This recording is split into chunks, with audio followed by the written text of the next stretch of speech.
We don't even have a second option anymore. What are we doing?" The words weren't loud, but they cut deep. Spoken in the corner of the Cavaliers' locker room, just low enough so LeBron wouldn't hear, or maybe just loud enough so he would.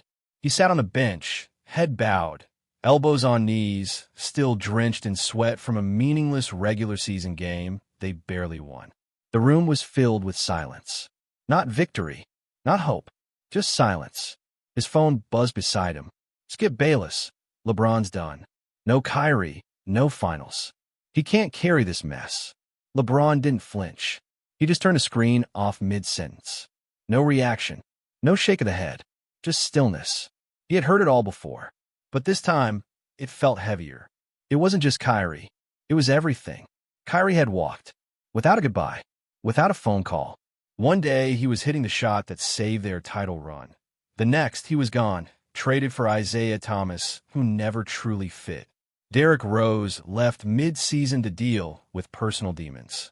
Dwayne Wade, his brother, traded away like an afterthought. Kevin Love in and out of the lineup. Tyronn Lue collapsing from stress. The front office panicking. LeBron had seen bad seasons. But this wasn't just bad. This was chaos. And in the center of that storm, I turned to him. Again, fix it. That's what they were really saying. Every stare, every shrug from teammate, every post-game question, every damn ESPN headline. It all meant one thing. Save this team, or everything you built will be questioned forever. He didn't show it. Not once. But the weight was cracking through the mask. When Isaiah took 20 bad shots, LeBron just nodded. When JR forgot a play, he stayed silent. He didn't yell. He didn't panic. But inside it was boiling. He remembered the parade in 2016. How the city loved him, believed in him. Now, the media laughed. The analysts mocked. The front office gave up. Even his own locker room had doubts. And yet, he still showed up. Every game, every practice, carrying a team full of doubts, confusion, and broken pieces. Carrying Cleveland.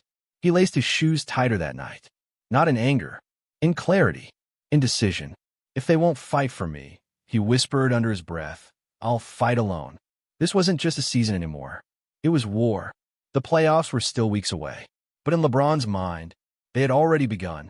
And no one, not teammates, not fans, not Skip Bayless, truly understood what was coming. We were losing faith, and then he hit that shot. That's how Kyle Korver described it later. Game 5. Series tied 2-2. Clock winding down. Tie game. Pacers playing like they had nothing to lose. Hitting harder, talking louder. And there he was. LeBron caught the inbound, took 2 hard dribbles to his left, rose up, and drilled the game-winning 3 over Thaddeus Young. Buzzer. Swish. Cavaliers win. But what broke everyone's heart wasn't the shot. It was LeBron's face. No smile. No celebration. He didn't raise his arms. Didn't even nod. He walked away like it was a layup in practice. He wasn't playing for fun anymore. He was surviving. That entire series against Indiana felt like a war zone. Every possession was a collision. Every game was a survival test. And through it all, LeBron played 42, 43, sometimes 45 minutes a night. Points? 40. Rebounds? 13 assists? 9. No rest. No help. No complaints. J.R. Smith kept forgetting defensive assignments. Kevin Love's back flared up. Larry Nance Jr. looked lost. George Hill, injured half the time. But LeBron never blamed. Not once. He just kept carrying. Silently. Like it was his punishment to bear. In Game 6, the Cavs got blown out by 34. It was embarrassing. Demoralizing. The locker room was silent. Someone whispered, "This might be it." LeBron sat in his chair, ice wrapped around both knees, a towel over his head. No one spoke to him. But the next morning, he texted the group chat. 7 p.m. Be ready. Wear black. Black jerseys. Game 7. Do or die. LeBron came out with eyes that didn't blink. He scored 45. And when he cramped late in the fourth and the trainer tried to sub him out, LeBron said just 4 words. Tape it. I'm staying. The Pacers kept swinging. Oladipo kept pushing. But LeBron didn't flinch. Late in the fourth, when George Hill missed both free throws, the team, turned to look at him, expecting a scolding, a yell. But LeBron didn't even speak. He walked to the baseline, stared up into the rafters, took one long breath, and got back on defense. That silence hurt more than any shout, because it wasn't cold. It was tired of fixing everyone's mess. When the final buzzer sounded and the Cavs escaped with a Game 7 win, LeBron didn't celebrate. He just walked down the tunnel, wrapped in towels, eyes blank. A reporter caught up with him. "How did you play through cramps? No rest and zero support." He looked at her, sweat still dripping, and whispered, "You don't stop when it's for your legacy." He had survived round one. Barely. Toronto was next. They weren't playing the Cavs. They were playing him. That's what a Raptors assistant whispered after Game 3. Not out of disrespect, but out of fear. Because by now, LeBron wasn't human anymore. He was in a zone none of them could understand. Or stop. After surviving the Pacers, he didn't rest. He didn't celebrate. He just sent a 2-word text to his trainer. Toronto. Now, the Raptors had the #1 seed. Home court. Coach of the year. They believed this was their year. But in Game 1, when LeBron walked into Scotiabank Arena, they froze. And he saw it. He smelled the fear in their eyes. The game went to overtime. Kevin Love struggled again. The bench barely scored. But LeBron? 26 points, 13 assists, 11 rebounds. Not loud, not flashy, just cold, calculated, terrifying. Then came Game 2. 43 points, 14 assists, almost all of them on turnaround fadeaways, spinning, fading off 1 foot over 2 defenders. At one point, CJ Miles just turned and looked at his coach. What do you even do? LeBron didn't talk trash, didn't pump his fist. He just turned, ran back on defense, and stared straight ahead, like he was somewhere else entirely. By Game 3, the Raptors were broken. But LeBron? He was surgical now. Not a leader, not a teammate, just a weapon. That night, in Cleveland, the Cavs lost the lead late. Raptors tied it. 5 seconds left. Side out. Ty Lue drew up a play. LeBron looked at it, shook his head. He wanted the ball. Alone. He caught it near half court. Drove left. 3 Raptors collapsed. He floated, hung in the air, laid it high off glass. Buzzer. Game winner. Crowd explodes. But LeBron? He didn't blink. Didn't smile. He walked straight to the bench, towel over his shoulder, like it was a Tuesday morning workout. Behind him, DeRozan sat alone on the Raptors bench, benched by his own coach. And still, LeBron didn't look back. Didn't even see them anymore. Inside the locker room, after the sweep, LeBron lay on the table. 2 trainers worked both legs. Ice on his knees. Heating pad on his back. Eyes closed. Barely breathing. He hadn't touched his phone all night. Corver whispered, "You good, Bron?" No response. Just silence. Focus. Stillness. Later that night, his trainer finally checked his phone. One message sent. Next. No champagne. No locker room dancing. Just another team destroyed. Just another night of bleeding in silence. And the world was starting to realize this wasn't about a playoff run anymore. This was about proving something only he understood. If we lose this, it's over for my legacy. LeBron didn't say it to the media. Didn't say it to his teammates.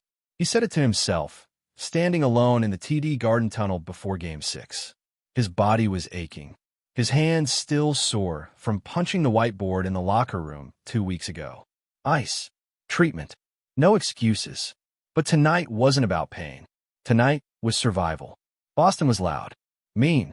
The crowd had been chanting LeBron's leaving for hours. And when Jason Tatum dunked on him in the 3rd quarter, vicious, bold, fearless, the building erupted. Fans screamed. Cameras flashed. Tatum chest bumped LeBron. For a moment, the world thought they saw a torch being passed. But LeBron just stared forward, emotionless. Next possession, he walked it up. Tatum dared him. Al Horford sagged back. LeBron stepped into a 3. Swish. He didn't smile. Didn't point. Didn't blink. The crowd fell silent. The message was clear. Not yet. He played every minute. Every second. Didn't sit once. Didn't ask out. Every break in action, he stood. Never leaned. Never rested. Jeff Green, who'd just lost his mother 3 days earlier, played his best game of the season. LeBron walked over and hugged him mid-timeout. The cameras caught it. It was the first time anyone saw emotion from LeBron all series. One long embrace. A whisper no one heard. But Green nodded. And they kept going. 46 points. 11 rebounds. 9 assists. All under the pressure of elimination. All under the weight of everything he'd carried all season. The Celtics threw everything at him. Double teams. Full court pressure. Trash talk. LeBron never responded. His silence was his fire. The Cavs forced Game 7. But as the buzzer sounded, he didn't celebrate. He didn't even raise his arms. He walked straight to the tunnel, towel over his head, the cameras chasing behind him. Inside the locker room, he peeled off his jersey like it was armor. Sat down, closed his eyes, didn't say a word for 10 minutes. Then Game 7 came. Kevin Love was out with a concussion. The Cavs were on the road. Underdogs. Exhausted. LeBron didn't care. Another 48 minutes. 35 points. 15 rebounds. 9 assists. Multiple chase-down blocks. 2 fourth-quarter threes. He fought. He led. He dragged. And when they finally won, silencing Boston, stunning the league, he collapsed in the locker room. No tears. No shouting. Just stillness. Eyes open. Face pale. Breathing shallow. The trainer kneeled beside him and whispered, "This man's gonna break." But LeBron didn't move. Because he knew the truth. He hadn't broken yet. But the war wasn't over. Golden State was next. He dropped 51, and we still lost. What more do you want from him? A Cavs staffer whispered that into his hands, his voice shaking, after Game 1 of the finals. LeBron sat alone in the locker room. No one dared speak. Not after what just happened. He had played the greatest game of his life. 51 points. 8 rebounds. 8 assists. Against Kevin Durant. Against Steph Curry. Against the dynasty. He did everything. But with 4 seconds left in regulation, tied game, George Hill missed the free throw. J.R. Smith grabbed the rebound and dribbled out the clock. He thought they had the lead. LeBron's face, mid-court, said it all. Confused. Shattered. Raging inside. He didn't yell. He didn't curse. He just stared at Jar, arms stretched wide, like a man watching his legacy crumble in slow motion. Then he walked to the bench, sat down, and asked the most painful question of the season. Do we still have a timeout? They did, but no one called it. And in the locker room, with the cameras gone, the door closed, LeBron exploded. One punch, a wall, a crack, a broken hand. He didn't tell the media, didn't tell his teammates. He just wrapped it, iced it, and kept going. Because this was bigger than pain now. This was about pride. Game 2. His right hand throbbed with every dribble. Every pass. Every rebound. He still dropped 29. Still played 44 minutes. But Golden State could feel it. Draymond even said post-game. He looked like he was fighting 2 battles. One against us, and one in his own body. By Game 3, LeBron was icing both knees. His back. His hand. The trainers begged him to rest more. He refused. He showed up every game. Didn't limp. Didn't flinch. Didn't ask for help. He led. But the Cavs couldn't match him. Durant hit daggers. Curry went off. And by Game 4 it was too much. A sweep. The finals were over. Golden State celebrated mid-court, fireworks erupting around them. Confetti fell like snow. LeBron didn't watch. He didn't look at the trophy. He didn't speak to a single warrior. He walked off, straight to the back. Sat down, shirt soaked, ice everywhere. A reporter asked, "Why didn't you say anything about the injury earlier?" LeBron looked up, expression blank, and said, "Would it have mattered?" Then he stood, nodded once, and walked away. Later, as the locker room emptied, one teammate sat there, still in uniform, head buried in a towel.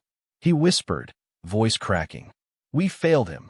LeBron paused, turned, his voice calm, his eyes clear. "No, I show them I don't need anyone." And with that, he was gone. Not defeated, just finished.